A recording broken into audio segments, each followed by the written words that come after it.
This is exactly right.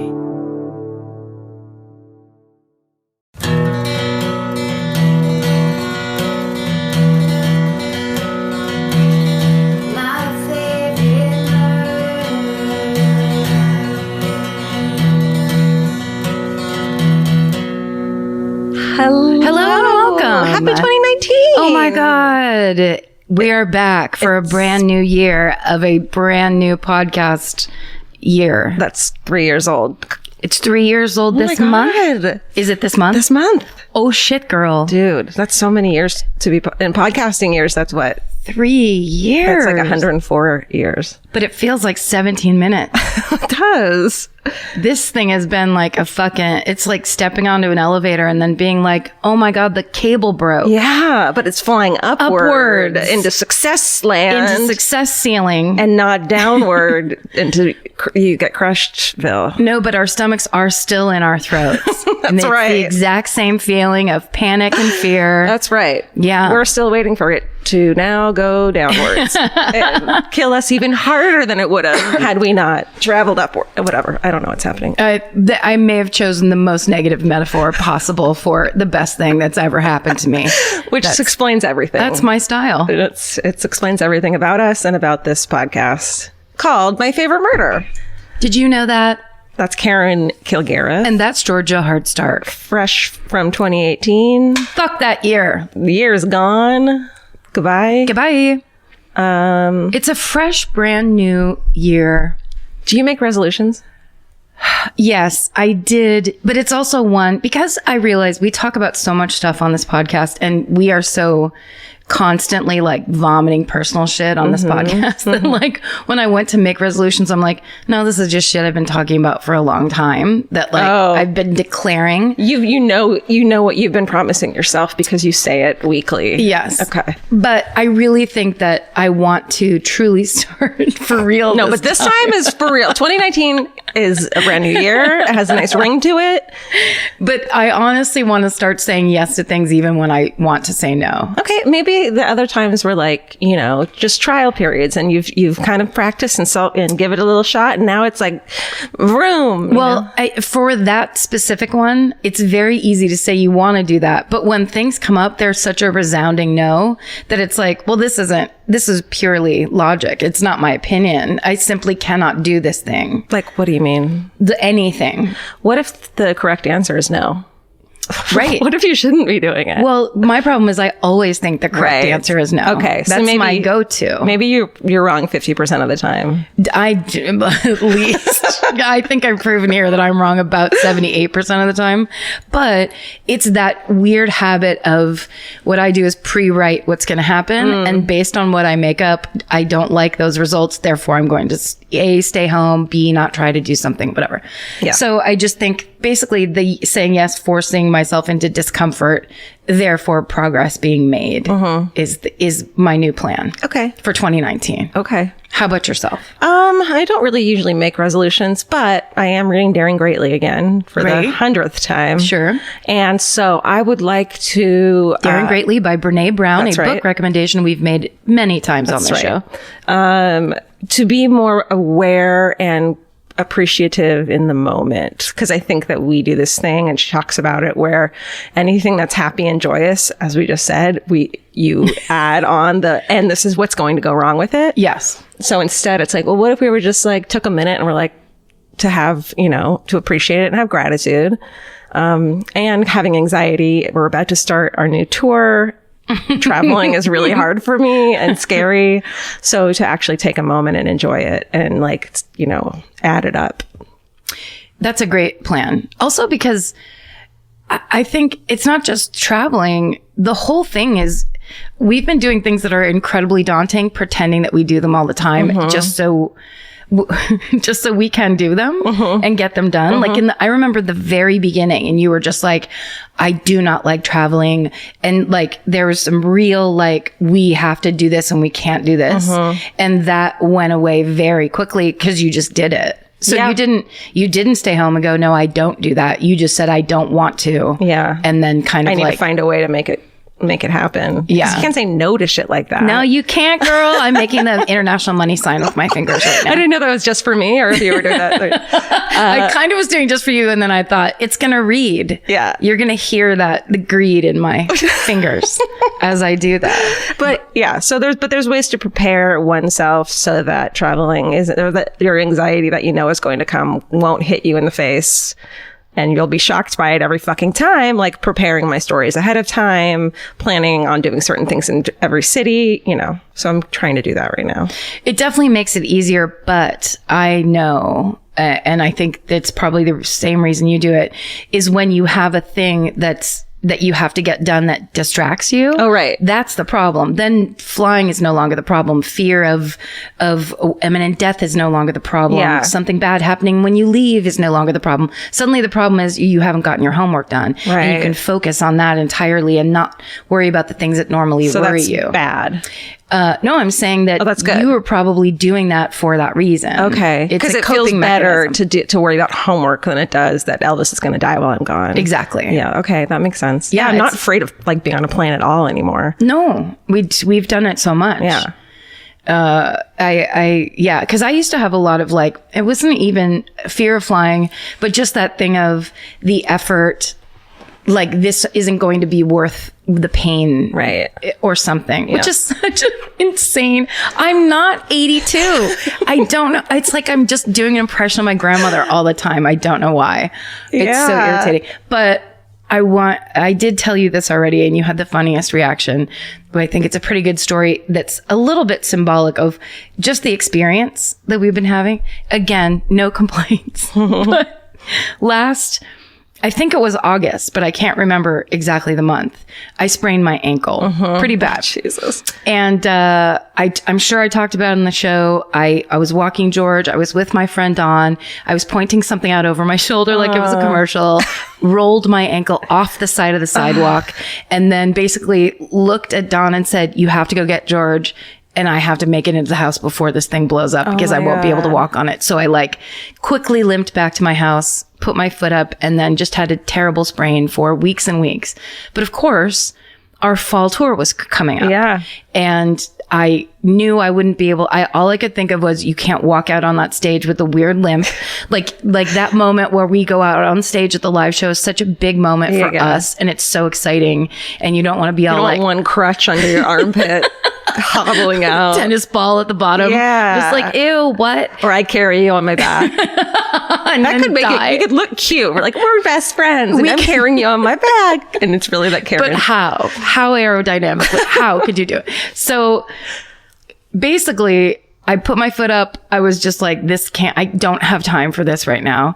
And then we went on tour and it was fine. I have to say, you hobbled without a complaint through so many airports where I could tell you were in pain. Yes. And I could tell you were using that away suitcase for fucking keeping you up. It was my secret walker. I will say this. Here's a free commercial for away suitcases.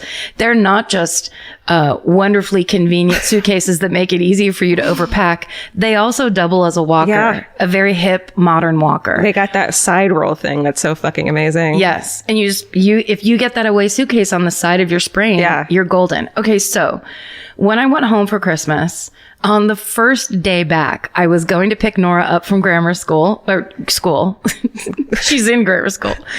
It was at the grammar school. Where? The same one I went to. So I'm walking up the back entrance, and for some reason, and I kind of want to sue the city over this, but they do this thing on some of the streets in Petaluma where as you go into the ditch area, like there's the asphalt of the road. And then as it goes kind of toward the sidewalk cement, it turns into cobblestone. Almost like this is what it used to be like, which is so irritating. It's charming to look at. Yeah. Hazardous when you have to look at your phone 24 hours a day. Another issue that I don't even have time to address. 2019. We'll deal with it. 2021. We'll get there. So when the grid goes down, it's going to take care of itself. That's right. And take it off the to-do list. That's right.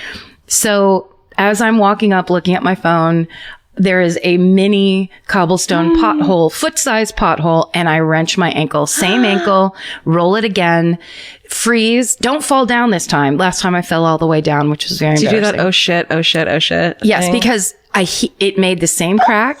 It was equally horrible. And I froze like, is this going to be the worst? And then the wave of pain didn't come and this didn't come. And so I'm like, okay. So I kind of like very casually, as I've taught myself to do, hobbled up this fucking flight of 10 stairs. I realized Nora's not on the playground. She's on the upper sidewalk waiting for me on the other sidewalk. So I have to walk up there. But I'm like waving her down without trying not to yell. She meets me. We go, and I say, we were supposed to go Christmas shopping together. And I said, I'm gonna, keep a check on it, but I might not be able to go to Target today. Yeah. She was like, okay. And then by the time we get to, across town, it still doesn't hurt that bad. So I said, I'm gonna grab a cart and I'll have my walker and let's get this Christmas shopping done. Yeah. So that afternoon when my sister comes home and we put it up and she's putting ice on it and she's like, it's so bumpy. And then she goes, will you just get a fucking x-ray? Because once I told her I didn't get an x-ray the first time, she lost her mind. Yeah. So she makes me go to Petaluma Valley Hospital. And it was like 8 o'clock at night. And I get an x-ray. I broke it the first time. Yeah. So it was a broken ankle that I was walking on for several months until that you were like, well, I'm going to ignore this. It's been a year at least. It's not several months. That was like a year ago. Was that a year ago? I think so. Yeah, because I guess it wasn't at the beginning of this fall tour. No. God, that's weird. I can't keep track of time at all. Well, anyway, when I texted Georgia to tell her, she was like, what the fuck? And I said, if I didn't have time to feel it, and so I just didn't. And she wrote back, I want to laugh, but I also want to cry. Because I had just gone to the fucking podiatrist, and my toe's been fucked up for like a year. And this doctor took me seriously and did an x-ray. And my toe, it's not an ingrown toenail. It's either a broken bone on my toe or a tumor. So and when I was hobbling last tour for the airport with you and like changing my shoes all the time. Yeah. Oh my God. But what are you going to do? Right. It was not in the game plan. No. So we couldn't do it. No. So we didn't do it. But now the new tour is about to start. Now let's deal with it. Now let's both get surgery. Let's get some surgeries. Let's have a surgery tour. Let's have a surgery. Who can get the most surgeries? Oh my God. Without anyone noticing that you got surgery. Yeah, you can't. You could do it on your face, but you have to get very high end. So subtle. The highest of ends. That's right. Very high end. Speaking of our tour, I'm excited. It starts on the 10th in San Diego. I'm not that excited. Great. Most of the shows are sold out. But listen, Honolulu, Hawaii. They're doing Hawaii time on this show. Yeah. They're being as chill as Hawaiians are. It's February 8th, I believe. And we're going to need some seat warmers in there. Yeah. Some seat fillers. Go there. Or if you maybe live in a cold climate. Yeah. And you're independently wealthy and you want to go to Honolulu for our show. Yeah. Come on over. Take a weekend. Pretend it's for Valentine's Day. I don't know. Sure. Rent a jet. Yeah. Pick us up on the way. Come on. and we'll see you there. And let's party Hawaiian style. That's right. Another exciting thing about it being January of 2019 is very soon a whole new wave of podcasts are going to roll out on the Exactly Right podcast network, which there's some of them that we cannot wait to tell you about. We've been teasing it for a long time. It's taken a while, but we're finally going to roll them out and you're going to be very happy. It's been annoying not being able to tell you guys this fucking slate of podcasts that we've been I wouldn't say working on because we've done nothing. I mean, we've done a lot of work to make them alive, but we're not the podcasters of them. Yeah. And so, you know what I mean. But still, we have all that. We have that hometown pride. That's right. And we just think you're going to be excited. Lots of these podcasts were specifically either chosen or developed with the audience that listens to this podcast in mind. So it's very very exciting to us, and we think you're going to be really excited. So keep whatever, we'll tell you all follow about it. On Exactly Right Network something on Instagram. Yeah, and Twitter. It's all there. Twitter. Lots of, and then of course, in the meanwhile, please listen to This Podcast Will Kill You, the Purrcast, the Fall Line, and of course, there's going to be a brand new episode of Do You Need a Ride? Me and Steven and Chris Fairbanks just recorded it with the great Dave Holmes. Dave Holmes. Love him. Comes out Monday. Oh yeah, we did it on New Year's Eve day. Nice. Yeah. Dave Holmes is so sweet. He's the greatest. I tried listening to This Podcast Will Kill You. It was about diphtheria, while I'm falling asleep at night. It was a bad idea. Did you know you get tumors in your throat from it? No. It was one of those ones where I'm like, well, I can't listen to this while I'm falling asleep because I don't want to miss anything, but also I'm terrified and you're touching your throat. Are you okay? Who knows? I don't know. Clearly, I'm not in touch with my body. Just checking to see if there's anything. But wait, diphtheria, do people still get it? I don't know. You have to listen to This Podcast Will Kill You. Why don't I listen to This Podcast Will Kill You on my way home? Yeah. Anything else? I don't think so. Not that I guess we'll just bring it up as we think of it. Yeah. Who the fuck goes first? Steven. The last live show, because we did the MFM Origins last week. Yeah, that's right. Yeah. If you want to listen, if you haven't listened to last week's episode, Origins, it's Steven fucking made a beautiful episode. Steven. Editing so many, combing through old episodes to find the origins of a bunch of our stupid quotes. Yes. And he put them all together, did a great job. I mean, Steven. it took a long time, mostly because I just was listening back. I'm like, oh, wait, I'm supposed to be working. Nice one. Yeah. It was like your Christmas gift to us where we didn't have to record another episode at the end of December. It was It wonderful. was really fun. Thank you. Yeah, it was really fun. Great job. Thank you. So at the end, so before Origins. Oh, it was Glasgow, and you did the Bible John. Yes. Yeah. So First? then you would go first. Oh, okay. Yeah. Okay. Or it's 2019. Yeah. Whatever. Should we start a new system, like coin flipping? Rochambeau. Okay. I'm a big fan of Rochambeau. Are you really? Would you say you're good at it? I think I'm good at it, which is so stupid. I know that's ridiculous. And I was about to say it, and then you asked it, and I was like, don't say it. I think I'm good at Rochambeau. I could see it in your eyes. You were like, should we do this? My eyes got bright. You're like, fair? What if it's I'm my really chance. good? I'm going to lose immediately. So it's 1, 2, 3, hit. Yeah. Right? 1, 2, 3. hit. Shit, you just won. I won it. So now Georgia doesn't get to believe she's good at Rochambeau anymore. I don't, but wait, does that mean you go first or I go first or you get a pick? We didn't decide what winning meant. What does winning mean? What do you want?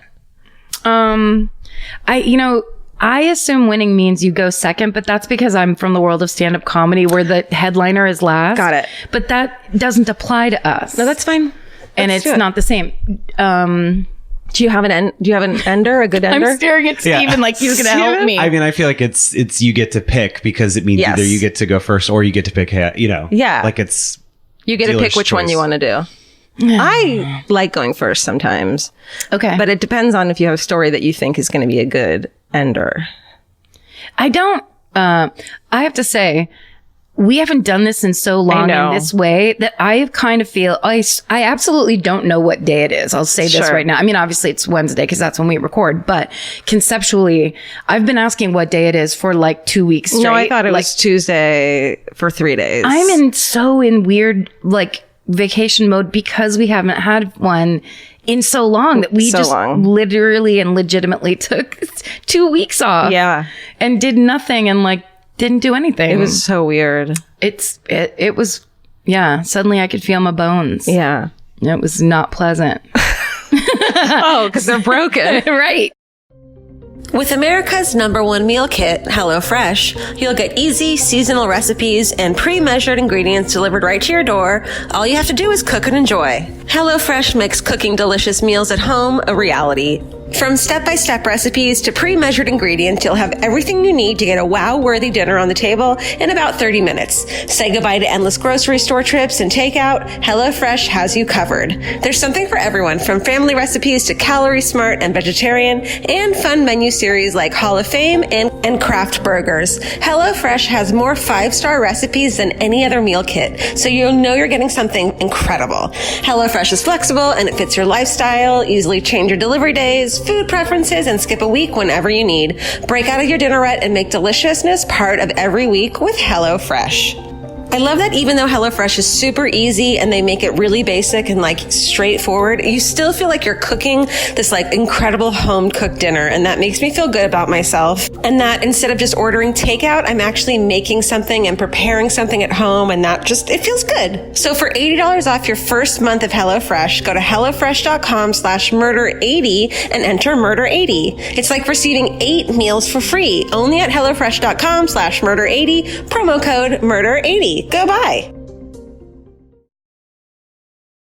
Okay, then you know what? I'll go first if it's my pick. Okay. And just let's dive right back in. Okay, great. Because also I really like this story, but I don't know if it's an ender. I don't know what it is. I got it. But I will tell you this. The reason that I picked it is because it's in my little file on my computer that's murders that I haven't done yet. Yeah. And it's one of the only ones that had any information on the page whatsoever because I've run out of those completely. Right. You're like, great. It started for me. Yeah. I got it. barely had like a backlog to begin with. Yeah. And then, so this was one of my only ones. And then the whole reason I loved it is because there was this quote that I had pulled from another story and was like, remember to do this one and remember to use this quote. You know, I lost that quote. Do you ever do that when you're cutting and pasting from one document to another? Yeah. If you cut from one document and then you delete something else before you paste. No, it's gone? Yeah. I didn't know Like that. if you basically take the place of the cut and paste. Yeah. On one. Got it. Am I wrong about this, Steven? I don't. I mean, It might be whatever Steven's you're. like, I don't fucking know. If it's highlighted, definitely. If it's highlighted, you copy it and then you delete it. It won't. Whatever. Okay. It doesn't. Yeah. I just wanted to see if we could get super boring before I started, just to like have a nice basement. Right. It can only go up from here. I'm just saying, I would say this was an ender if I had this quote.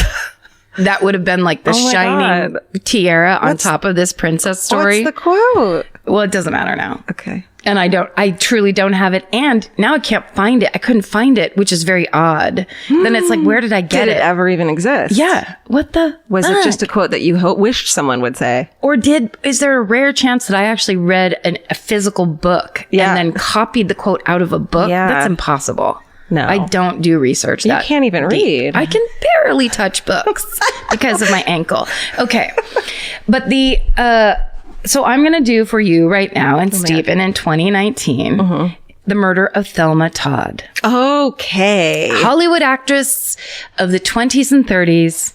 You know her from the many Marx Brothers films that she appeared in, if at all.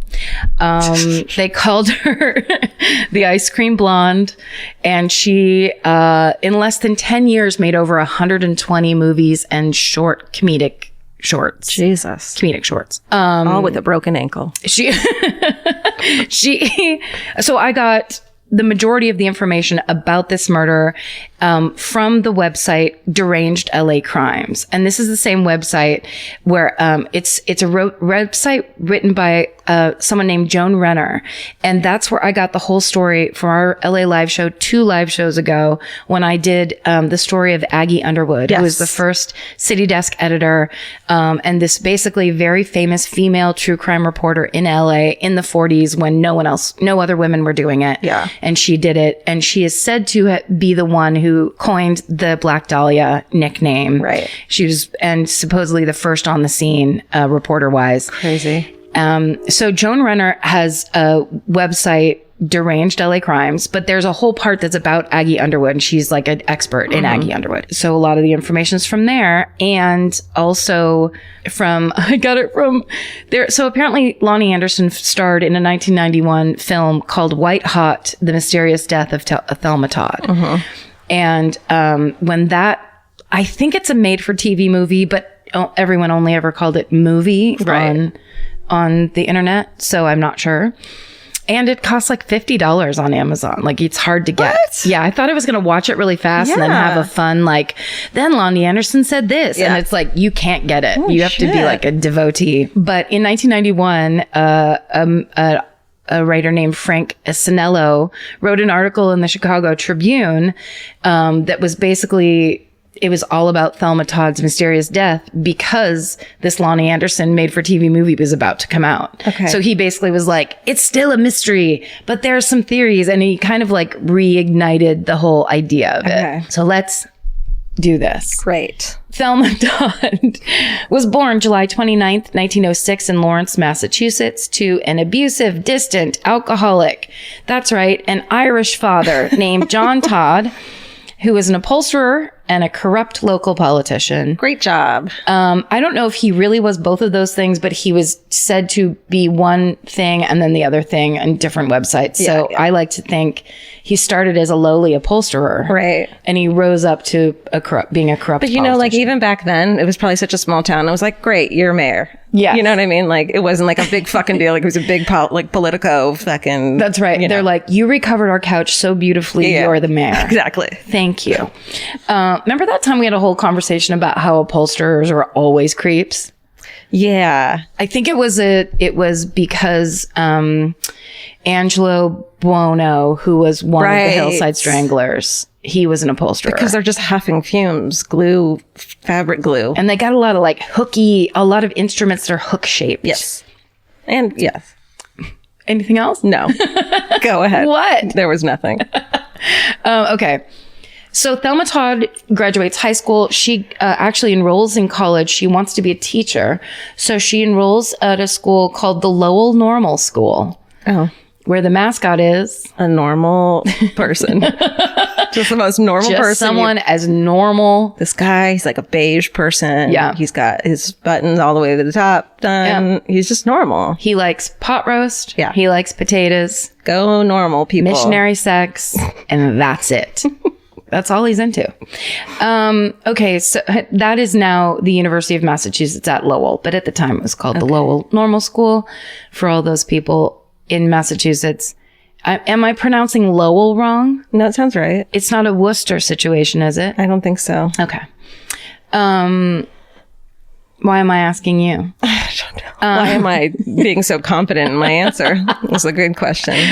No, there was a school in San Francisco named called Lowell. Right. So That's maybe- why I'm pronouncing it that way. I'm basing so it maybe on in Massachusetts they call it something else. But listen, we're going with the San Francisco pronunciation. Got to do it. NorCal, West Coast. The end. Okay. So unfortunately, Thelma wants to be a teacher because her name's Thelma. So yes, that's a natural. But her mother, Alice, is real pushy and it's like, you need to enter beauty contests. And well, it turns out her mother was right because in 1925, Thelma wins the title of Miss Massachusetts. Damn. And she actually goes on to compete in the Miss America pageant that Holy year. shit. Or later on. She doesn't win, but she does catch the eye of Hollywood talent scouts and she ends up getting a contract at Paramount. Damn. Yeah. So now she's in the mid to late 20s Hollywood studio system, Hell yeah. which I'm sure was good, but from what I understand, pre-code Hollywood, there was a lot of amphetamines. Sure. There was a lot of drinking, and there's a lot of just, Orgies everywhere. Orgy type things. There's casting couch stuff. Yeah. Actors are cattle. This is where all Okay, this... never mind. I take back my positive note.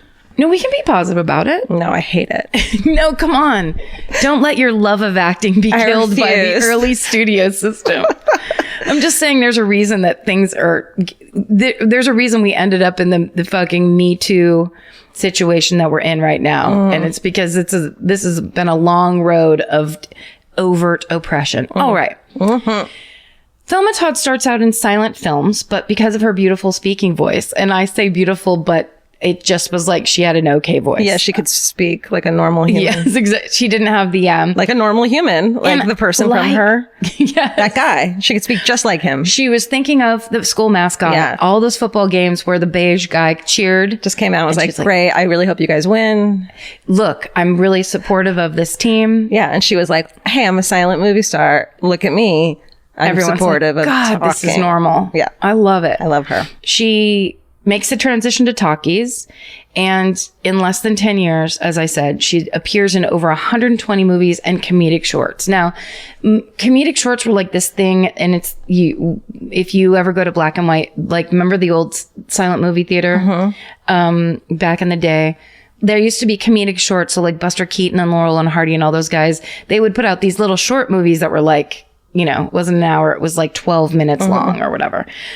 She was in a ton of those. And in 1931, producer Hal Roach teams her up. He gets this idea that he wants to have like a female Laurel and Hardy. He thinks that would be great.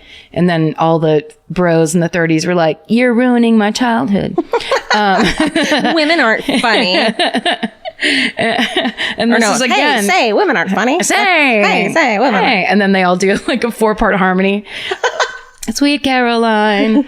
So Hal Roach teams Thelma Todd up with a very famous actress, Zazu Pitts, who is actually, you look a lot like her. She has these big brown eyes. She's very kind of dramatic looking. And she looks like, she was an amazing silent film actress because she was very expressive.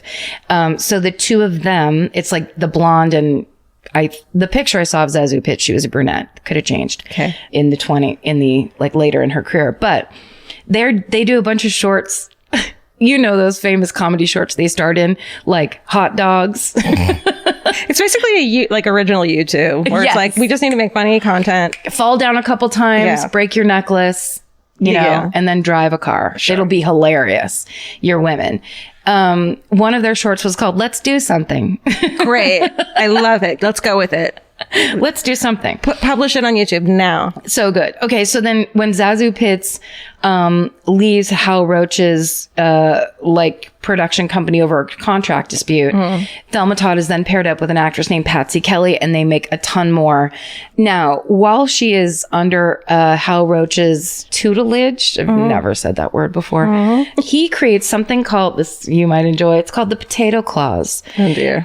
He believed that Thelma had a weight problem. Oh, great. And so he stipulated that he put in her contract the potato clause. If she gained more than 5 pounds, she'd be fired. Jesus. So, of course, Thelma's mother was there to the rescue, giving her diet pills. Okay. Which she, of course, became addicted to. And she also was a huge drinker. And this is now when this turns into the Karen Kilgariff story. Oh, no. Although I was never Miss Massachusetts. I could have if I tried. Runner up. I couldn't get that baton to light on fire. Okay. She plays opposite Buster Keaton, but eventually what she gets famous for is being the blonde in all the Marx Brothers movies that all the brothers are into. So including Horse Feathers and Monkey Business, some of their most famous movies. If you haven't watched a Marx Brother movie, you absolutely should. They're super hilarious. They genuinely are great comedy. And Chico Marx is truly one of my favorite performers. He plays the piano, but then he does jokes while he's playing the piano. He does piano playing jokes. Like, you have to see it, but it's like one of my favorite things. Okay. He's amazing. So in 1931, she stars opposite Chester Morris, your favorite actor, in a pre-code crime drama called Corsair. And the director of that movie was a man named Roland West, who then Thelma began to have an on-again, off-again affair with. He was a married man. In 1932, she marries a self-proclaimed producer and... you gotta hate a self-proclaimed producer. I mean, here's the thing about Hollywood. It was founded by people in the mafia and creeps. It just was. They were self-proclaimed everything. They were just proclaiming all over town.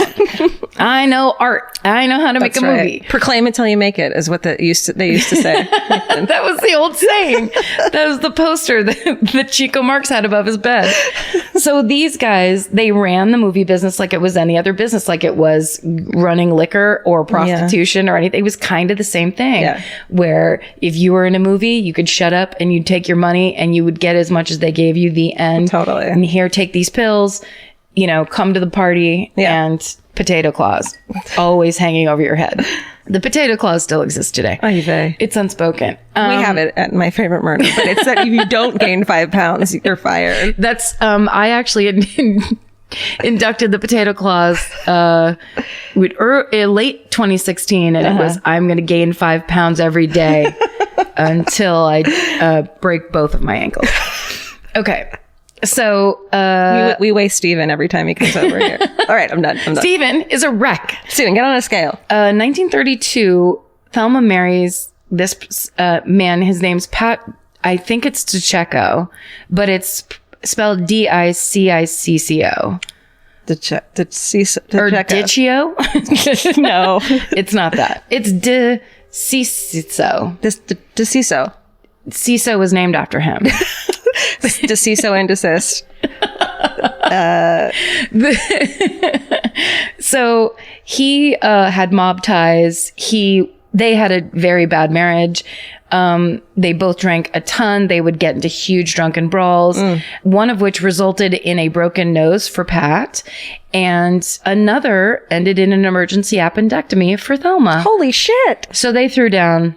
Oh my God. Married for 2 years. In 1934, they get divorced. And right after that, Thelma stops drinking. She's like, I'm already on diet pills. Yeah. And I believe me when I say it's actually the best combination in the world, because when you're on diet pills, you can drink like 9 beers and not feel anything. Like that's when it just starts cutting the edge off the diet pills. Oh, yeah.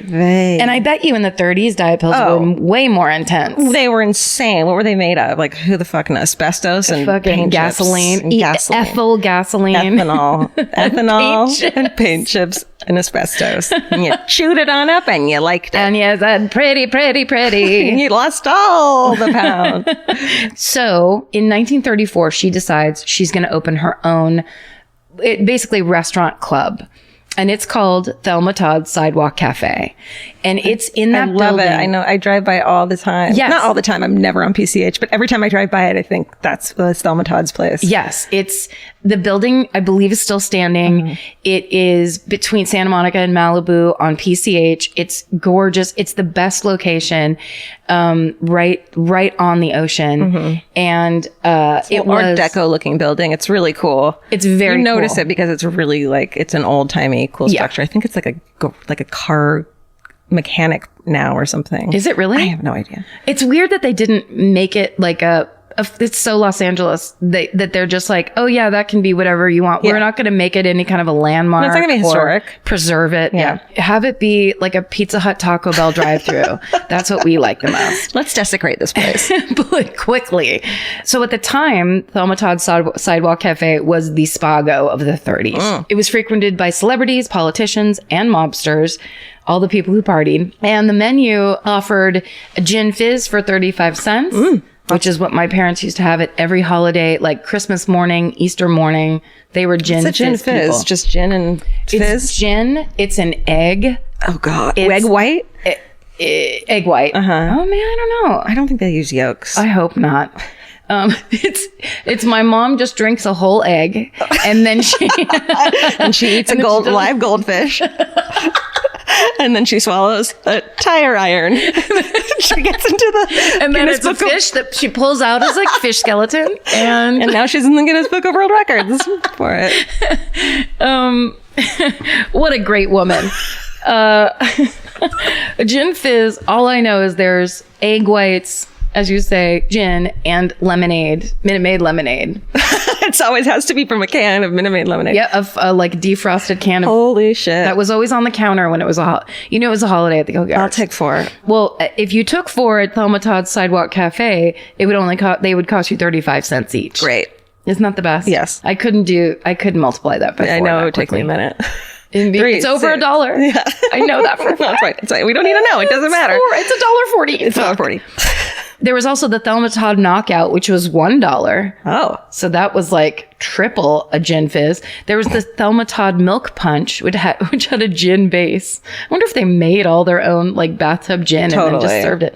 And the Thelma Todd Ricky instead of a lime Ricky, which was 45 cents. And that last one was listed as a hot weather suggestion. Great. Thank you. Yes. Yeah. Just wait for winter when you have that gin fizz. Yeah. Don't drink egg whites during the fucking summer. That sounds disgusting.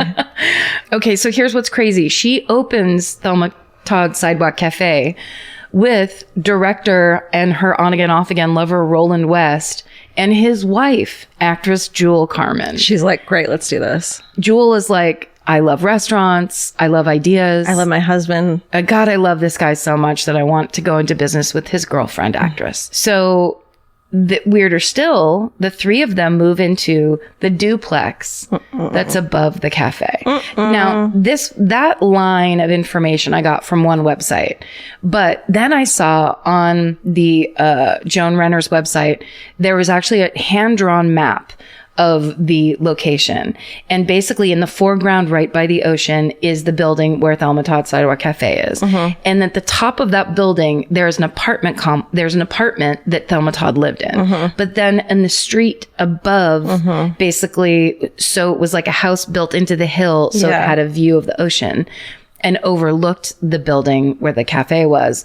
That's where Roland West lived with his wife. But it was like it was basically up the main house. It was the main house up 300 stairs from PCH. You would have to walk up them and then walk up the road. Okay. So but basically they all lived together, whether it was in that apartment above the cafe or in Roland's house. Yikes. Yeah. Apparently Jewel is fine. The wife is fine that Roland is having an affair with Thelma Todd. But Roland is not happy because Thelma, now that they all live together and have this business together, he sees the constant influx of her other lovers that are on again when he's off again, and it pisses him off. He doesn't like it because they're all roommates. Which is a mistake. Which isn't something you should do. No. If you're having an affair with a married man, go ahead and don't move in with him. Just as generalized advice. Definitely. Okay. And one of those lovers is the mobster Lucky Luciano. Now, this guy, have you ever seen a picture of him? I've seen the guy who played him in Boardwalk Empire. Ooh. And holy shit. Smokestack. Smokestack. Smoke. People these days say smoke show. Smoke show. That's the trendy thing to say, but I'm starting smokestack. I knew it was something else. He is the smokestack of a nuclear fission reactor. Abso-fucking-tively. Let me see a photo of him. And what's the actor's name who played him? I'll never know because he's a character actor, but look at the real Lucky Luciano. He looks a little scarier than the actor. He has a lazy eye and scars on his face like a panther scratched him. He's been punched in the face so many times. You know it. There's no cartilage left in his nose, and he himself is a smoke show. I will say. Yeah. If this guy was like, hey, I want to talk to you at this bar, I'd be like, well, abso-fucking-lutely. What would you like to speak about, sir? Tell me anything with your broken jaw. I'm listening. Your vaguely threatening face. Yeah. Just consistently. Talk about like a resting bitch face. Yeah. He is resting, I'm going to shoot you in the back of the head when you think we're just out for a stroll. Totally. Resting face. That's the thing. Will you look up this, the actor that played Lucky Luciano in Boardwalk Empire? Because I do remember when his part would come on. There was him and there was Meyer Lansky, and they were both hot. Totally. Well, Meyer Lansky's that amazing actor that's on, yes. What's a Simple Man? A Serious Man. A Serious Man. He's amazing. I love him. Okay. The actor's Vincent Piazza. Okay. He played Lucky Luciano. Hi. He's so cute. He's the cute. Well, see, in that picture, of course, all actors take pictures wearing some weird European scarf. And that's how you know that they're not the character they played in the period piece. That's the only way you know. Because that guy as Lucky Luciano is so scary, and his hair is so perfectly like finger wave. Yeah. And he's like all in that 3-piece suit. And he's just like, you can tell. His like New York Italian accent and shit. Yeah. And he's like calmly killing people and calling for people to be killed. And Thelma Todd is like, abso-fucking-lutely. What? Remember this? Let me see. God damn it, he did that so good. He's so cute. Yeah, you guys watch Boardwalk Empire. It's a really good show. If you haven't seen Boardwalk Empire, I think it's on some of the streaming. HBO or Netflix. Streamings. Please watch it. So Thelma Todd sees him and she's like, absolutely. So she sees him, the non-acting version of him, the scar-faced version. He's, by the way, when she meets him, he was the first head of the Genovese crime family, which is a pretty fucking big deal. When I went on to Lucky Luciano's Wikipedia page just to kind of get a general sense, because I thought he was like an LA mobster that was just kind of like opening clubs here and stuff. No. He was like he was huge and Top everywhere. I couldn't figure out what city he originated in. He was a smokestack. He was the top brass. He was fucking a killer among killers. Yeah.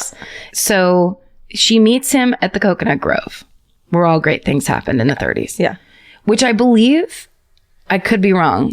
Stephen, you might want to, Stephen's writing in his notebook right now.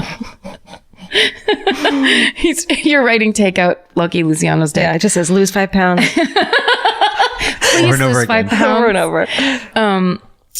I think Coconut Grove is what the Comedy Store is now, because you heard there's always the stories about how the Comedy Store on Sunset Boulevard is haunted, and it's because I believe, so Steven's going to correct me, it used to be the Coconut Grove, and they used to take people in the basement and kill them constantly. And there are amazing ghost stories from people who have worked at the Comedy Store, guys who have left the main room, closing up the club at night, and they go back into, like, because they hear a noise, and all of the chairs are piled up into one tall pile in the center of the room. Why is the scariest thing stacked furniture Because in the world? like fast stacked furniture. Yeah.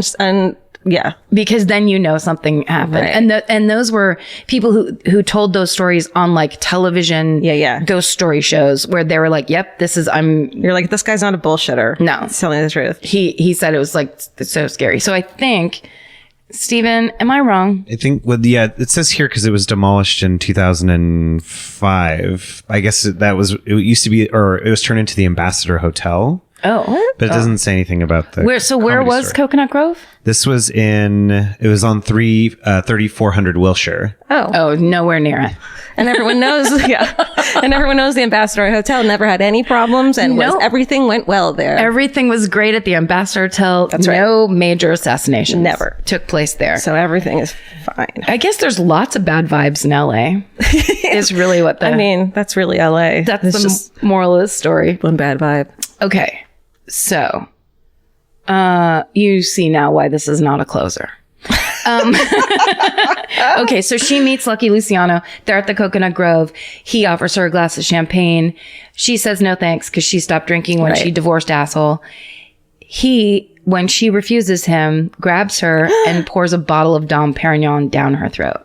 Oh my God. And then they fall in love. No. Yeah, because Thelma Todd had a real problem with dating abusive men, probably starting from her father, the relationship she had with her father, distant abusive alcoholic men was kind of her thing. And also it was so common back then. Yeah. It was just a thing I think a lot of women just expected to happen. Right. You were manhandled, you were treated like a thing. But also how scary to date a mobster. Those people that's scary. Totally. And she's like, I'm in it, because she was all speeded out. And he also got her better diet pills. Oh. He immediately got her hooked on stronger amphetamine. Shit. And was like, we're doing this. But the sad part is he may have been using her, because what he wanted, although she was the most beautiful and successful woman in Hollywood at the time, she really was huge. She was like the biggest star. But he wanted to open a casino above Thelma Todd's Sidewalk Cafe in the empty third floor of that building. And that was his plan. So what he wanted to do was, because she already had the celebrities and all the people going there, he wants to open a casino on the third floor. Then the movie studio executives would go up there, lose their money, owe him money, and then he would slowly take over the studio system. That was Lucky Luciano's plan. Holy shit. And that's what he wanted to do. But Thelma Todd basically said, no, you're not. She didn't want to have any of that involved in her restaurant. And that wasn't happening. Now I'm seeding you all the little things that were going on in Thelma Todd's life. All nefarious and... Yeah. Right. Lots of bad vibe. Good, fun, great comedy stuff. Hot dogs. But then also lots of creepy stuff. Yeah. So on the night of Saturday, December 14th, 1935, she gets invited to a party that Ida Lupino, who at the time was 16 years old, her father, who was a British actor, he was throwing her 16th birthday party, or a party for her. I assumed it was her birthday, at the Trocadero. which is another famous club. Maybe that's what the Comedy Store was. It was actually I just talked into my phone. Like it was the mic. It was Ciro's, and it was a mafia-controlled nightclub. Ciro's. Oh. Yeah. Okay. There's an article in Daily Bruin about the history. Okay, read it. Yeah. And, no. Thanks, Stephen. Okay, so they go to Trocadero for Ida Lupino's birthday. Now, if you don't know anything about Ida Lupino, at the time she was only 16. She went on to become a really big star in the 40s, I think more in the 50s. And then she became a director. She was one of the first big female directors in Hollywood. And it's only ever mentioned on like on the Google art thing once a year when it's like, the date of her death or whatever. But if you're interested in anything like that, look up Ida Lupino because she was a big deal and she should be more famous. Okay. So Ernie Peters is one of Thelma Todd's usual limo drivers. And so he picked her up, her and her mother going to this party. And when they get into the car, Thelma gets chased out of the house by Roland West, who is yelling, "You be back by 2 a.m. And she gets into the limo and turns around and says, "I'll be home at 2:05. And then they peel out. Is how I like to imagine it. So they go to this party. Ernie ends up driving Thelma's mother, Alice, home around 8 o'clock. Thelma stays.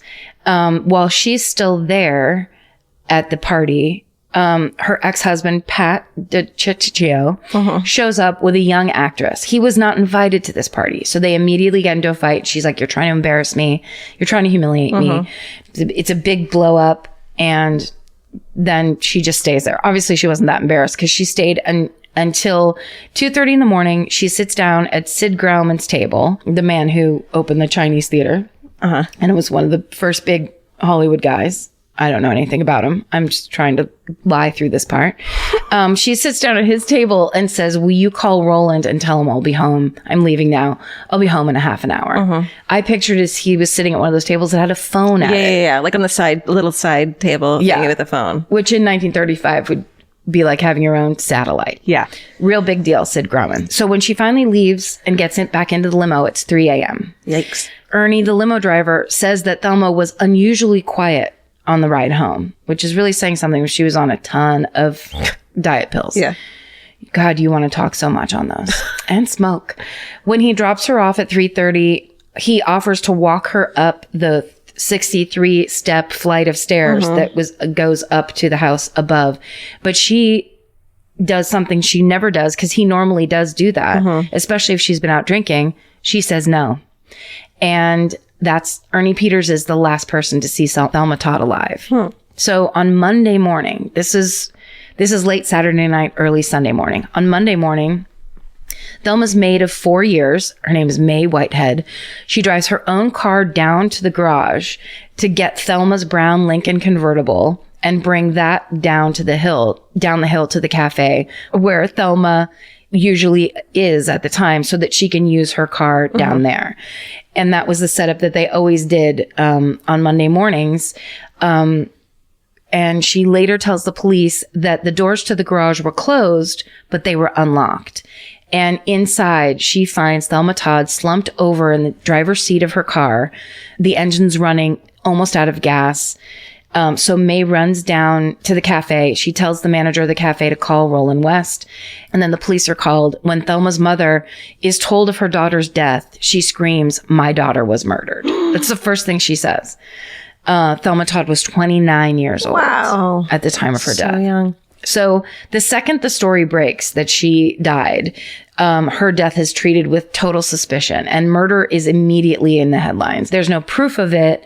And there kind of will never be, but it's just immediately introduced by the press and by people like Aggie Underwood, the true crime people who are just like, this is a woman who's in the prime of her career.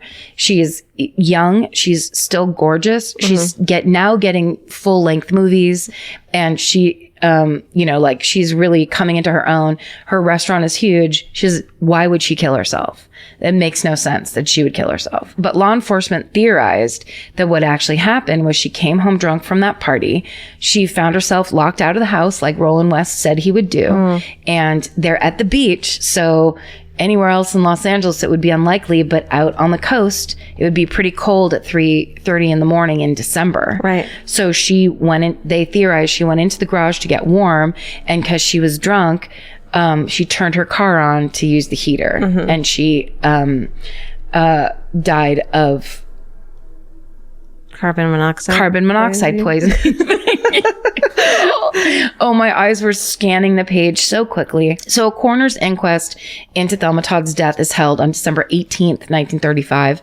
The autopsy surgeon A.P. Wagner testifies there are, quote, no marks of violence anywhere upon or within the body, and that there was only a superficial contusion on her lower lip. So they say that one of her front teeth was chipped and that there was blood on her lip. From what? From hitting the... They say from passing out and hitting her mouth on the steering wheel. Yeah.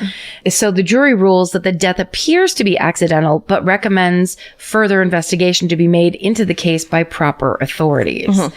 But now other people claim, and a lot of journalists theorize, that her nose was broken. So she didn't just pass out into the steering wheel. Her nose was broken. And some say they saw bruising around her neck that indicated strangulation. There were also rumors that she had 2 broken ribs. Wow. She'd also had peas and carrots in her stomach. They did not serve peas and carrots at the Trocadero. So then there were theories that when she went up and found that she was locked out of the house, she ended up going somewhere else, and eating and hanging out with somebody. But that's all theory. Was there alcohol in her system? She had a 0.13 blood alcohol level. So that's drunk, but it's not like crazy sloppy drunk. Yeah. It's like drunk, but you can get yourself... They say that you would know that you were about to gas yourself if you were that drunk and you wanted to turn on the heater. You'd be like, I'm just going to have to be cold in this garage. Yeah. But who knows? Who knows? I mean, it couldn't even cross her mind that people die that way, you know? It could have been that. It could also been that if she was also on all that speed, that she didn't have all her faculties and she just was kind of like, fuck it, I'm going to do this for 1 second. Yeah. Fell asleep. Yeah. Who knows? A grand jury probe subsequently found that there was no evidence of murder. And the case was closed by the Homicide Bureau, which listed the death as accidental with possible suicidal tendencies. The investigators were never able to find any motive for suicide or a suicide note. And all her friends and family were like, it's impossible that she would want to commit suicide. Because of course of her career, of her restaurant, like everything was going great for her. Yeah. But then why was she so quiet in the car? Maybe she was just like, fuck this shit. Well, she could have been drunk. She could have been because of that fight with her ex and maybe being embarrassed from that. It could have been, she could have also met somebody at that party that she then planned to go see after and was going home to get her car to go meet someone. That's why she was like, you don't need to walk me upstairs, because she wasn't going upstairs. No, she was like going to meet somebody. I mean, who knows? So here's the even weirder part. Then when police start looking into it, a bunch of people come forward claiming that they saw or talked to Thelma Todd on Sunday, December 15th. What? Yes. So one of the people who claimed this was a woman named Martha Ford. She's the wife of actor Wallace Ford, and she was hosting a party on Sunday during the day. And she claims that Thelma called her, and when she first got on the phone, she thought it was someone named Velma. She didn't know who she was talking to. And then she realized it was Thelma, and Thelma asked if it would be okay if she wore evening clothes from the night before to her party that day. And when Martha said, sure, I don't care, she claims that Thelma then told her she was bringing a surprise guest and said, quote, Martha said, quote, you just wait until I walk in, you'll fall dead.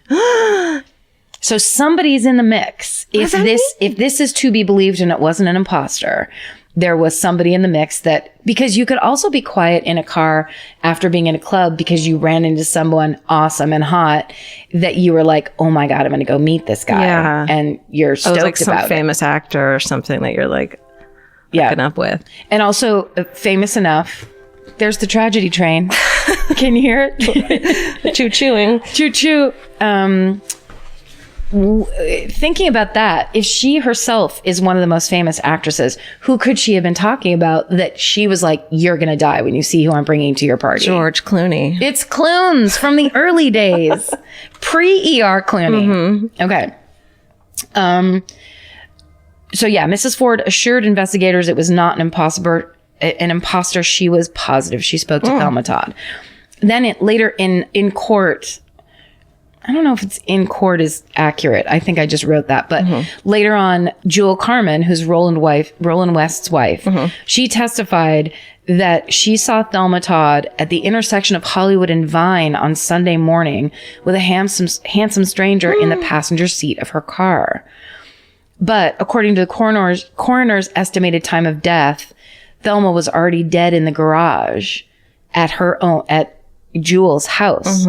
When she claims to have seen her in Hollywood, which, if you know anything about Los Angeles, is very far away from Pacific Palisades, where all of this was taking place. And like, if she needed to, like, her seeing her is suspicious because she's like putting her somewhere else to avoid the suspicion. Yep, exactly. Herself. Or any connection Right. of her family, the house. Yeah, no, she was alive when I saw her last and not near here. Yeah. She was having a great time at Hollywood and Vine where With that a hot Starbucks is. stranger. At the old timey Starbucks. With that old Starbucks that just had the one barista. He did it all. So Thelma Todd's funeral is held on December 19th. It's like 3 days later. Open casket. Thousands of fans show up to view the body. There's a really weird pictures. You can see there's tons of pictures of all this stuff because this was also back. And I talked about this a little bit with the Agnes Underwood thing. This was back when the press would show up with the cops at crime scenes. Yeah. So like, in all of this stuff, there's pictures of everything. You can see pictures of Thelma Todd in her car, in the garage. You can see it all. Oh my God. Yeah, it's nuts. So there is a picture of her in her coffin at the viewing, and her coffin is surrounded by roses. They're piled up everywhere behind her and on it. It's really weird.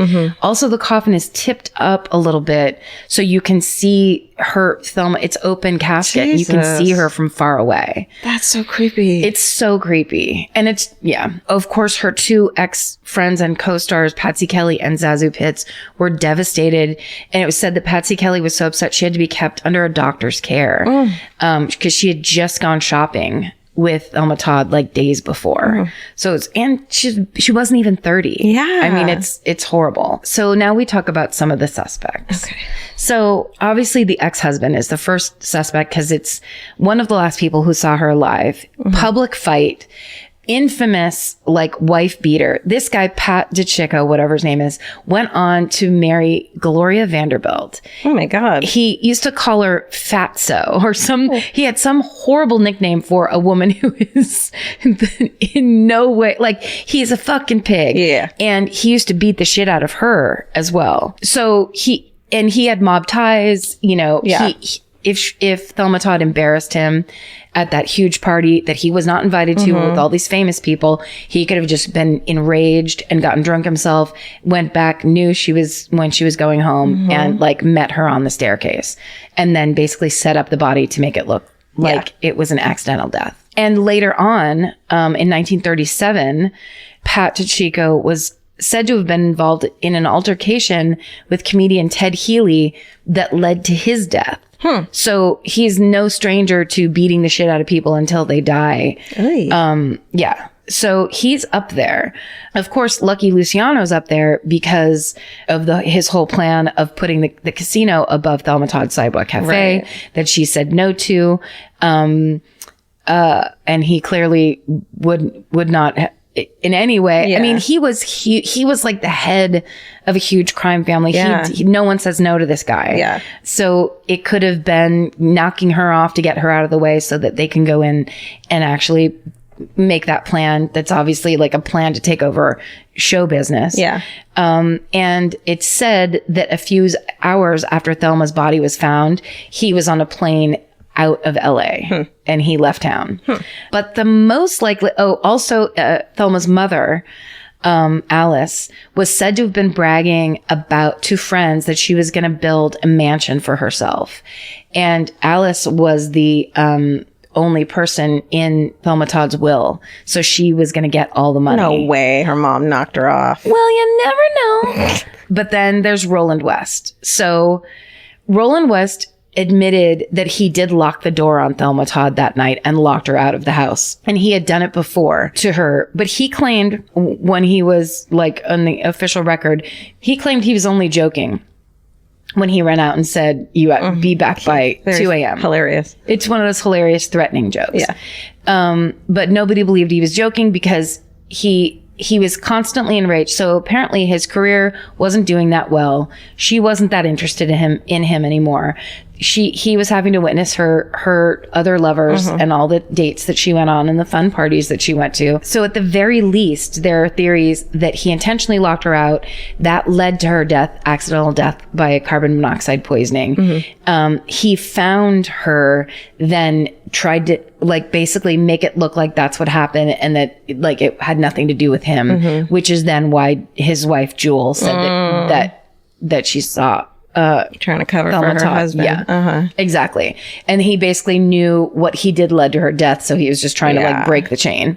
But there are also theories that she came home late, they got into a fight, he strangled her to death, which is, connects those supposed bruises that she had on her neck, and a broken nose and like basically her general being battered. That he had finally had it and that he then placed her in the garage and made it look like she either killed herself or basically just he could have done it so she passed out and then put her in there and so she still would have died from it. Right. When, Yeah. Maybe. You're saying there's a third theory?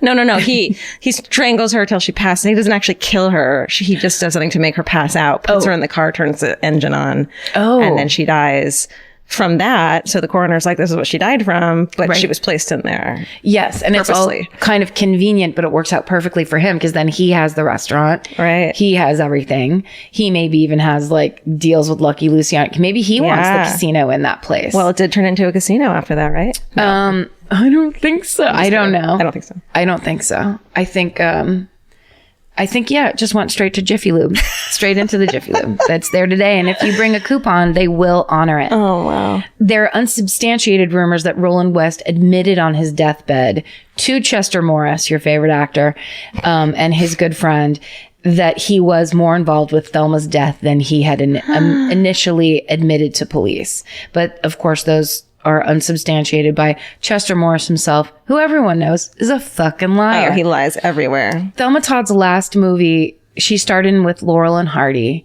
It was a comedy called The Bohemian Girl, and she died after she had finished it. But producer Hal Roach reshot almost every scene, deleted all of her dialogue, and limited her appearance to one musical number. And the quote that I pulled that I was so excited to even tell this whole thing out. It basically, when the press asked her on the day that Thelma Todd Sidewalk Cafe opened, the press asked her why she would open a restaurant. And she basically gives this badass answer, and God bless anyone that can find it. But she basically said she's setting up a safety net for herself because she wants to be able, so in the future, when she's not pretty enough and when she gains too much weight, she can just go and transition right into this business and never worry about it again, the way that her friends and the people around her were so caught up in looking beautiful, staying young, and all the like traps and dangers. Do you have it? Fucking Steven. Oh my God. Here it is. This is it, Steven. Amazing. How come I couldn't find this fucking website? I realized long ago that it is only a case of a few years for an actress before she gradually and sometimes almost imperceptibly loses popularity and younger ones start to take her place. Look at some of the one-time famous stars of a few years ago. Whoever hears of them now, most of them are unhappy and rather bewildered. It's pretty hard to have your lifelong career at an end. So I decided long ago that I wasn't going to be one of them. The years are not going to bother me as they do so many of my colleagues. Wrinkles won't worry me, neither will increasing weight, because as long as I can use my head, it won't matter how I look. Thelma Todd. and Karen fucking Kilgariff. That's right. Thank you so much for finding that. God bless you. Amazing. Wow. We should open a restaurant. You want to? Because everyone knows podcasting, as soon as you start to age and gain weight, they kick you Oh my God. right out of there. So the opposite. God bless you all. The podcasting mafia, you know how they are. And that Wow. is the story of the mysterious death of 30s actress Thelma Todd. Great job. Thank you. Really excellent. Here we go. I don't know how to start. All right. This is called the Footpath Murders, but Okay. it's got like historical significance that I don't want to tell you about yet. Okay. And I got a lot of information from a good article in the Guardian by Ian Cobain and elsewhere. Okay. Here we go. November 21st, 1983 in Narborough, which I definitely had to look up and make sure I said it right. A quiet village located in Leicestershire, another fucking hard one that I was not sure I was going to Is get that right. spelled out phonetically? I spelled it out. Leicester, sure. Leicestershire. And Narborough, I read out like Nar, like Gnar, like gnarly. Don't know why. Gnarly Borough. That's right. Okay. So Narborough is about 100 miles from London. It's like a small little village. It's not super small, but it definitely feels like a little village. And so November 21st, 1983, 15-year-old Linda Mann takes a shortcut on her way home from babysitting instead of taking her normal route. So it's a small village community where crime is almost unheard of. So when Linda hadn't arrived home by that night, people start to worry and freak out. Her family calls the police to report her missing. The next morning on a deserted footpath known locally as Black Pad, Linda Mann is found dead with her clothing scattered around her. She'd been strangled with her own scarf, and the autopsy shows that she had been killed pretty quickly and had been raped post-mortem. Yeah, awful. Takes her little shortcut down some fucking as you do. When you're 15. In a little village. Yeah. Like in a little, yeah. Yeah. So it probably wasn't even that secluded, it was just a shortcut that everyone took. Right. So using the forensic science techniques available at the time, police find that the person, they take a semen sample from Linda's body and they say it's a person with type A blood and an enzyme profile that matched only 10% of males in England. And the quiet village town is terrified. The residents are fucking in a frenzy, freaking out, wanting to catch this killer of a high school girl. But there's no leads or evidence, and the case is not closed. It's left open and kind of goes cold for 3 years. Time goes by, the town starts to kind of somewhat go back to normal. And then on July 31st, 1986, on a Thursday afternoon, another 15-year-old high school girl from the same fucking high school, named Dawn Ashworth, she leaves a friend's house in the village and begins her trek home, only a few minutes walk away. Dawn, she was only 12 at the time of Linda's murder, so maybe she didn't hear, the warnings. Maybe she just didn't think of it. Yeah. She chose to take a shortcut along an overgrown footpath locally known as 10-Pound Lane. And then she vanishes, and her family becomes worried again. They put out a search for her. They can't find her until 2 days later when Dawn's body is found in the corner of a nearby field close to the 10-Pound Lane that she had taken. She's covered in twigs and branches, and the pathologist established that she had put up a fucking crazy fight. So she hadn't been killed right away like Linda had. And then had been raped and strangled. So the field where Dawn was found in was just 3 fields away, which is like 100 yards from where Linda's body had been found 3 years earlier. Plus, the locations were between a cemetery and a psychiatric hospital. Oh, no. So everyone's losing their shit. Like, did a fucking psychiatric patient get out and, kill these people, these poor girls? Did someone rise from the dead and kill them? In the cemetery, that's right. So it's like... just cordon it off as the creepiest area of your village and don't have anybody walk over there. Never, ever. I mean, it's so creepy. And so they're like, well, these are probably related. And so semen samples taken from Dawn's body show that it's the same person who had killed Linda 3 years earlier. Detectives believe that the killer's a local man, someone who knew the area and possibly even knew Linda for some reason. A week into their investigation into Dawn's murder, police get a break when witnesses come forward saying that they had seen a young man in the vicinity of 10 Pound Lane on the day of Dawn's murder, and that man is tracked down, and it turns out to be a 17-year-old named Richard Buckland. So Richard Buckland is a kitchen worker at the psychiatric hospital. All right. Yeah. Let's see. Who likes to volunteer at the cemetery. That's right. He's a kitchen worker at the cemetery too. He has a reputation around the village for liking to scare girls as they walk home.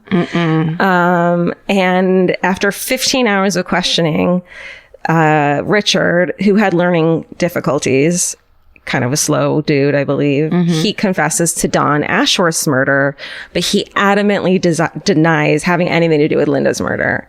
He's like, I didn't do that one, but I did do this one. And of course, they're saying he had information that only the killer could have, which we all know now is not, doesn't mean anything if you've been interrogated for 15 hours. Right. But the police are 100% certain that the person who killed one killed the other. It's impossible that he just killed one of them. Right. And they are convinced he's lying. So he's charged on August 10th with Dawn's murder. And meanwhile, across town, this dude, Alec Jeffries, let's talk about him. 10 miles away from where the girls had been murdered at the University of Leicestershire, who, of course, their mascot, of course. Oh, the fighting walnuts. Great. Walnuts, how they like to fight each other and in England, clonk into each other all the time. Very common. Fight. Ow, it's so loud. Yeah. Walnuts everywhere. Clack. Ba-da-da-da-da. Okay, so at the University of, what did I call it? Leicestershire. So this dude, Alec Jeffries, is a genetic researcher. And he had recently made an unexpected but insane fucking discovery during a failed experiment. He was studying the way inherited illnesses pass through families and kind of studying, so he could do paternity tests and that sort of thing. Oh, yeah. He had extracted DNA cells and attached it to a photographic film, which he had then left in a photographic developing tank. And once he extracted that, the film showed a sequence of bars.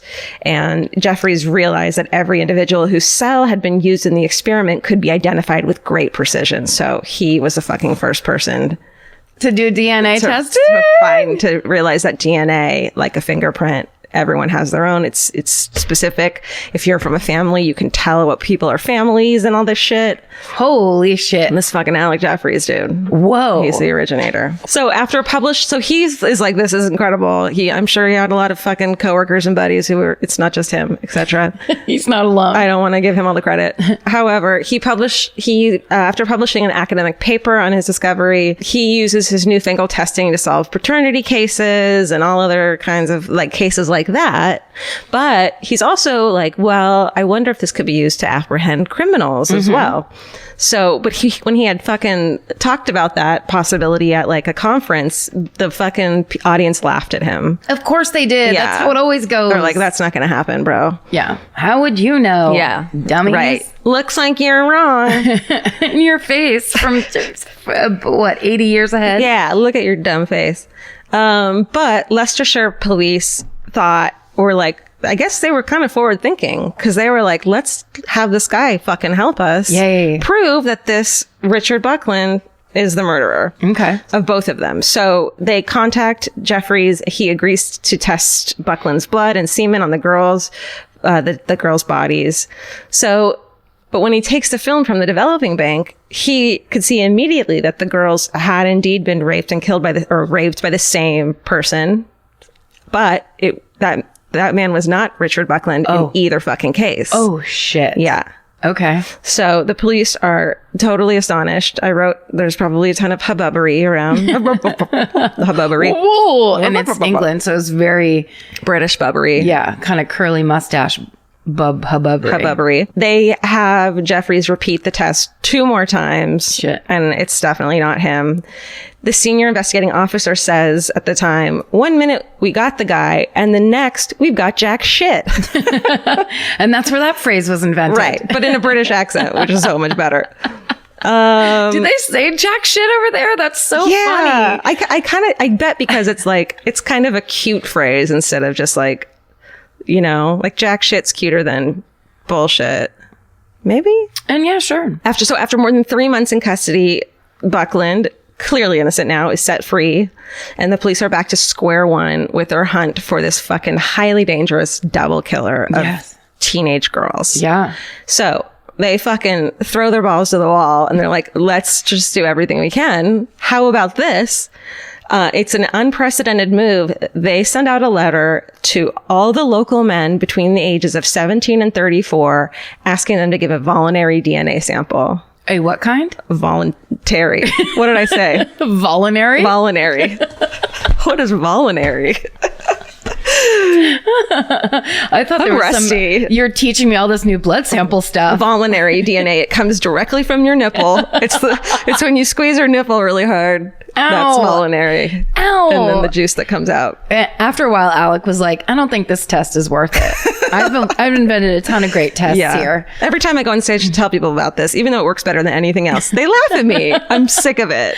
I want voluntary testing to be required. That's right. On everyone. And then the nipple clamps come out. That's right. And everyone's like, I don't like this. Gross.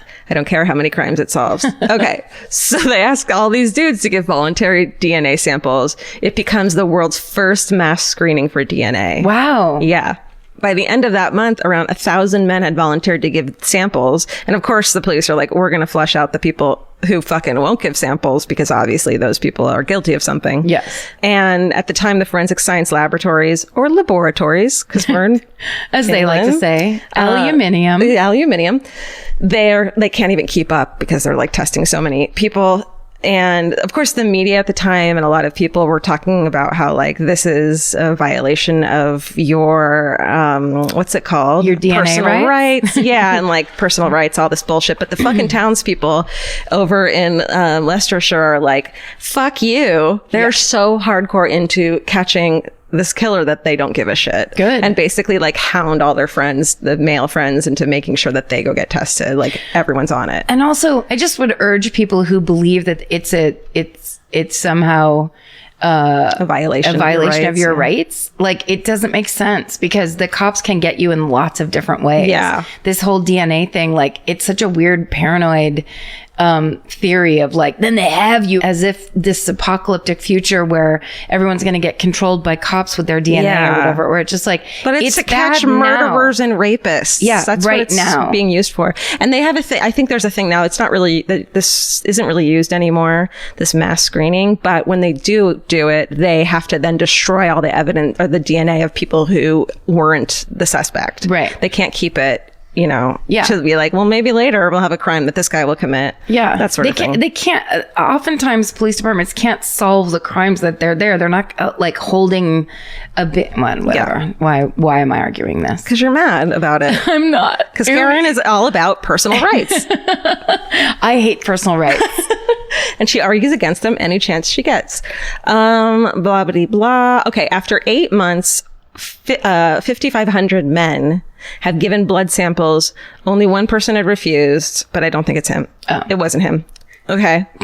It wasn't, I promise. Okay. But there's no match with the killer's samples, and the police are still at a fucking loss. And they're like, even though they tested, can you imagine 5,500 fucking people that you're testing and you're just not finding him? Yeah. After like 2,500, you're like, it's probably going to be this next guy because we've done so many. So many. But I mean, super props to the Leicestershire Police Department who are just like, by any means necessary. Yeah. And forward thinking, because I feel like so many people were like, DNA. I mean, it took until the O.J. Simpson trial for anyone to even know what it was, but they were like, let's use this immediately. Yes. Which is pretty insane. Okay. Then in August of 1987, here we are. Yes. More than a year after the murder of Dawn, some workmates from a local bakery are having some pints at a pub. I wrote all of that. Here would be having drinks at a bar. They're having pints at a pub. And they're workmates, not coworkers. That's right. I'm in England. When one of them, this dude named Kelly, he starts drunkenly bragging. He has a big mouth. Starts drunkenly bragging to his coworkers about how he had been paid £200 by one of their coworkers to impersonate him and give bloods in his place. Oh, no. Oh, good old Kelly. You can't keep his fucking mouth shut. Kelly, braggy, brag. God bless you. And then at the same time. Yeah. Oh, you're the Kelly worst. 1 pint and he won't shut his fucking Zip it. mouth. You have to pick better than Kelly when you're going to get somebody that's going to have a big dark secret. That's right. You buy Kelly a bag of chips, whatever, and he'll talk. Okay. Kelly explains drunkenly to his friends that the coworker that they all knew had asked for this favor. Kelly said that he told him that he had already taken this guy had already taken the test for someone else who had a conviction for indecent exposure when he was younger. So now Kelly needed to take it for him. It wasn't, you know what I mean? It wasn't his fault. He's caught up in this insane. It's a circle. DNA fraud link. Exactly. Yeah. That's right. So this coworker had doctored his passport, like cut out his little picture and put in a picture of Kelly's stupid face, and then driven him to the test center and waited outside while Kelly gave his blood sample in his place. It worked out. Like fine. a carpool mom, just waited out there and run right back outside. Don't dilly-dally, Kelly. That's right. When you're in there, don't go talking about football. Right. Don't be like, that's soccer. Yes, exactly. Luckily, there's a fucking nosy woman at the bar. Yeah, girl. Who fucking overhears all of this. Yes. And is like, wait a fucking minute. This is insane. And tells the police about it. Yes, she does. Yes, she does. Kelly is promptly arrested. By the end of the day, this fucking coworker is also in custody. Who's a coworker? 25-year-old Colin Pitchfork. No. That's his name. Okay. He is married to a social worker who, of course, had no fucking clue. They have 2 young sons together. He had worked at Hampshire's bakery for over a decade. And here's what it said in one of the articles. Despite his habit of constantly hitting on female employees, according to his boss, he was a good worker and had a special talent for artistic cake decorations. I mean, so don't fire him. Yeah. Soon, hopefully in the next 5 years, people will begin to integrate the idea that hitting on women constantly, using your word, constantly at work shows sign of it. That you're not a good guy. Yeah, maybe there's an impulse control issue. Right. Maybe there's other boundaries issues. Just, yeah. You're a creep. Just the creep issue. Yeah. But also, you know, he had a previous conviction for indecent exposure. He was the indecent exposure that he was claiming to be covering for. He was picked up, and after reading him his rights, the detective asked, why Dawson Ashworth? And Colin Pitchfork shrugged and replied, opportunity. She was there and I was there. Oh. He's just a fucking monster. Yeah.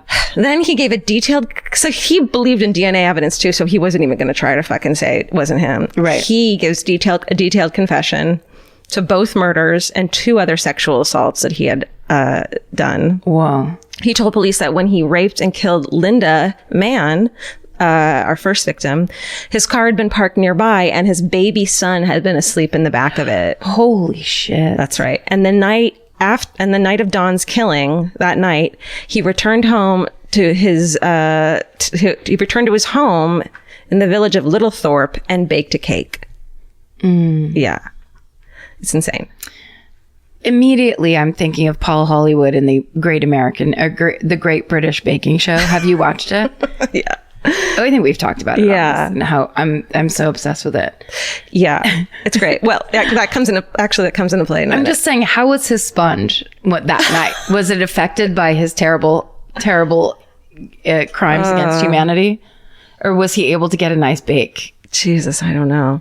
He's so creepy. He does look like a normal dude, kind of, too. Except there's his mugshot, his eyeballs, his like pupils look like they're just floating in his eyes. Ew, like, what? That's how dead they are. They're just like, it's just like someone was like, here's what a human eye is supposed to look like. And like how, you know, when you put a raw egg in water and it floats, they just look so dead that they're just... Oh, yeah. Doesn't he? Yes, he has what I believe the Japanese call seppuku, where your iris doesn't touch your bottom right lid. And I think... like they're bobbing in there. Yes. And they're floaters. And it means, I believe it's Japanese, culture or whatever, that you're evil if you have eyes like that. Well, I might have done that before, so I don't want to go that far. Do mine? No, they do not. You promise? Yeah, they fill up your whole eye. Okay, great. Yeah, he just looks like, who does he look like? He looks like a young Al Bundy, but British and dead-eyed. Yes. Doesn't he? Well, the eyes are wrong. Yeah. They're wrong. And there's weird space. There's too much space on them. Yeah. It doesn't look like an alien was like, here's what human eyes are like. Let's try this. Try these. Jesus. Also now, just as I scroll down, and then there's just a bunch of other old black and white mugshots that are equally horrifyingly creepy. So have a good sleep tonight. Okay, so Pitchfork also admits to exposing himself to over 1,000 women's from his early teens onward. Jesus. Like he was a fucking sexual predator. Wow. He progressed to sexual assault and then murder. He pleads guilty to the murder of 15-year-old Linda Mann and Dawn Ashworth's rape and murder, and is sentenced to life imprisonment, becoming the first criminal to be convicted of murder based on DNA evidence. Wow. That's the fucking first case. You know how everyone's always like Googling that? Here it is. Go. This is it. I wanted to say down your paper God like, there you go, motherfucker. Well, I was going to say that as the introduction to this, but then I was like, let's save it for good call. You know what I mean? Good call for storytelling. I'm a storyteller. It's my job somehow. I don't know how that happened either, and you're welcome. It's weird. Okay, Alec Jeffries, our fucking good friend, the DNA dad. Yep. He becomes known as the father of genetic fingerprinting, and in 1994, he's fucking knighted for his services. Yeah, he is. To science and technology. In a psychiatric report about Colin Pitchfork, he's said to have personality disorder of psychopathic type, accompanied by serious psychosexual pathology, which we're all like, yeah. And it's warned that Colin Pitchfork, quote, will obviously continue to cut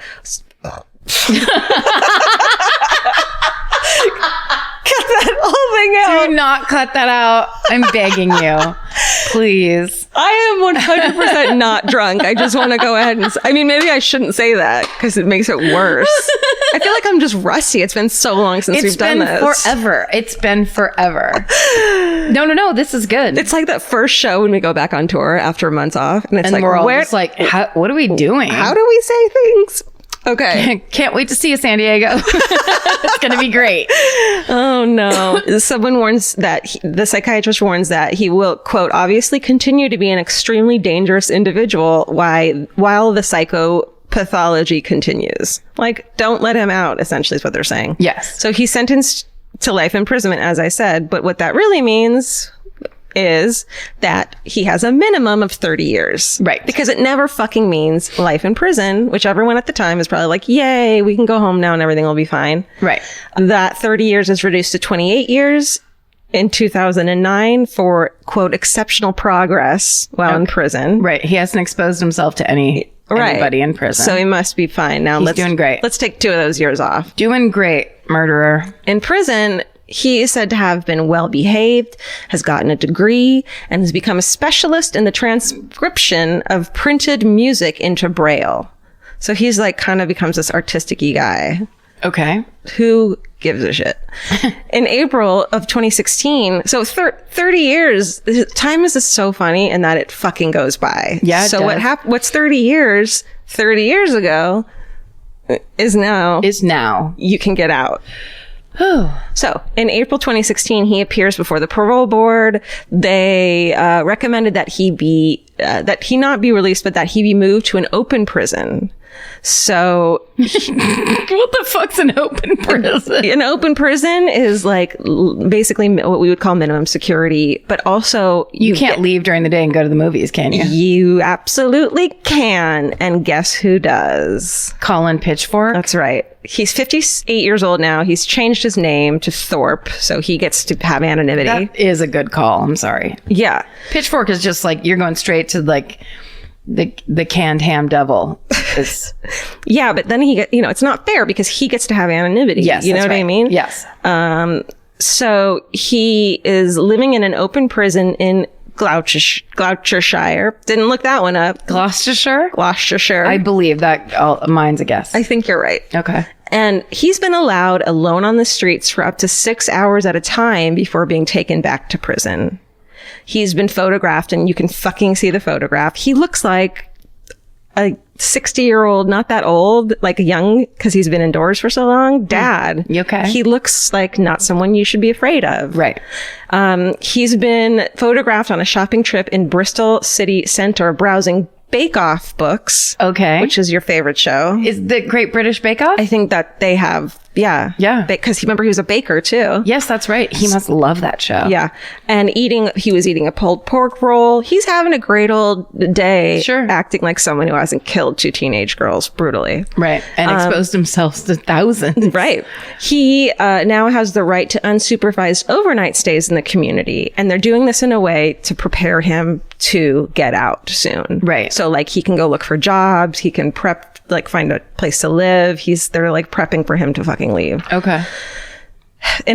This last May of 2018, a parole hearing was due to take place, but was canceled after a review of the case paperwork by the parole board. The parole board probably read the fucking file and were like, oh, Jesus, No. I don't want him near my teenage daughters. Yeah. Well, and also because that first time he got somebody to give blood in his... Right. You can't act like this isn't somebody who is like not a mastermind murderer. Totally. Who knows that if I'm good in prison, I'll be let out someday. Yes. When I'm young enough to continue killing. It's not like he's a feeble 90-something-year-old man. No, you're exactly right. He's a legit psychopath who's like raring to go. Yeah. I feel like people who have admitted to being fucking psychopathic murderers and violent ones at that, who have a completely perfect record, should be more, like feared more than the ones who keep fucking up in prison. It's like, you're so good at controlling your craziness that you can do it for fucking 30 years. Yes. And make people believe you.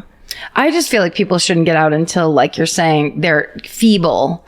Yeah. Essentially, and that they can't do anything. Right. Like, why would you release a double murderer in like essentially the prime of his life? Totally. Yeah. And let him change his name so he can be anonymous. Meanwhile, of course, the families of Linda and Dawn are fucking up in arms and so pissed off about this. Yes. And they're, of course, doing all kinds of crazy petitions and everything. Linda's mother, Kath Eastwood, she's fucking pissed off and is fighting Colin Pitchfork being released. She's pissed off because the parole board wouldn't even let the victims' families speak to talk about what a piece of shit he is. They just like let him go on fucking day trips. Right. They are fighting him being released or allowed back into the general public. Kath Eastwood said, "You can say he is a well-behaved prisoner, but don't ever forget that he is a well-behaved double child killer." Yes. Which Kath, yes. She and the other family members of Linda and Dawn are working on petitions to fight Pitchfork ever being released, but he does have another parole hearing coming up soon in the future.